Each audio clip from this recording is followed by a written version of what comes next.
Hi everyone, this is Hannah Perry presenting Joachim Kroll, the German serial killer. He was born in April of 1933 and died at age 58 due to a heart attack. This is him at a pretty young age, maybe 20s, and a little transition to about 40s, I'm assuming. As a child, he was pretty small and weak, and he had 7 other siblings, which made life probably pretty busy for him. He wet the bed, he didn't learn very well in school. He ended up leaving school in 3rd grade and had only an IQ of 76. This was the town he lived in. What triggered Kroll to start killing was when his mother died when he was 22. She had taken care of him all his life, and he didn't really know what to do now that she was gone, so he moved to a new town in Germany. All the children in the new town considered him Uncle Joachim, and he'd give them toys and candy, and they'd go to his house, and he considered them as his own nieces and nephews, and the parents never thought twice about it because they saw him as a friendly, harmless man. His first kill was a 19-year-old runaway he found on the side of the road. He tried to kiss her and she resisted, so he stabbed her in the neck and raped her. He ended up cutting off all of her limbs with a knife. And her autopsy indicates that he raped her post-mortem or after death. These are a few of his other kills I'm just going to go through briefly. This is a 16-year-old girl. He stripped of her clothing and raped her.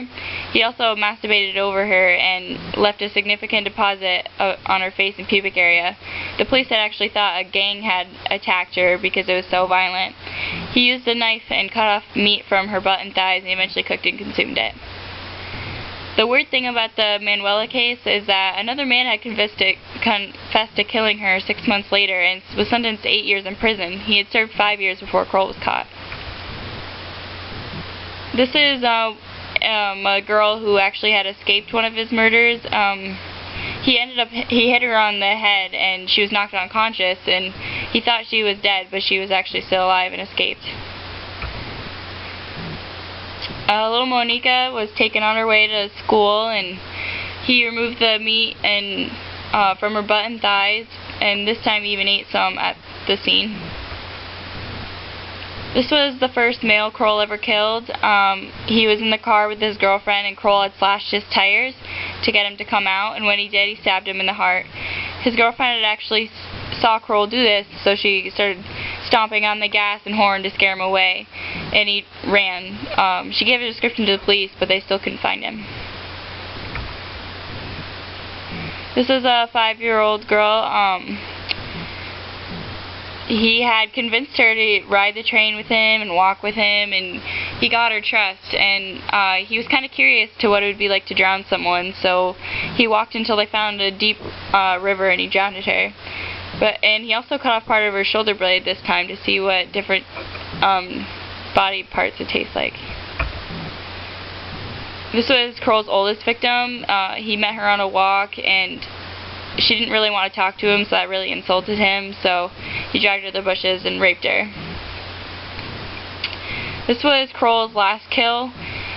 She was a 4-year-old girl that went missing on the playground, so the police were going door to door looking for her. A neighbor had mentioned that when he went to use Kroll's bathroom that he claimed it was full of guts. Everyone just assumed maybe it was a rabbit or something, but when the police arrived, sure enough, it was Marianne's guts in the toilet, and he was actually frying her hand in a pot with potatoes and carrots when they arrived. In the apartment, the police had actually found plastic bags full of human flesh in his freezer from his victims, and Kroll can't remember all the people he killed. He killed at least 14, but there could be more. As you can see, here's his kitchen. You can see like the pot and everything, and that's where he was frying his victims. He claimed that he killed because the price of meat was really high, but sources say that he pretty much just enjoyed the taste of human flesh and relieved him of his sexual desires. In his trial, Kroll believed that he was just sick and the police were going to cure him of his sexual desires and he'd be on his way, but he was sentenced 9 life sentences in prison. He was considered so delusional that he fell into the category of sexually sadistic psychopath, and he showed no shame or remorse for any of his victims. Kroll blames his desires on an experience he had during puberty when he was sexually aroused when seeing the slaughter of pigs, which pretty much explains his sexual interaction with blood and butchery. These are a few of the pictures from his trial. See right here, he's a lot smaller than the other policemen, and people probably trusted him.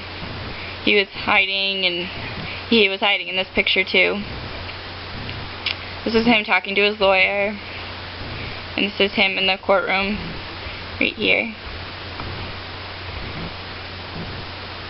Just a quick summary of the presentation. Kroll started killing when he was 22. He used his mental disability to catch his victims and gain their trust. He pretty much chose his victims randomly, but he preferred women. He typically raped, stabbed, choked, and cut up his victims for meat. That was him pretty old. Probably right before he died, I'm assuming. And there's my works cited.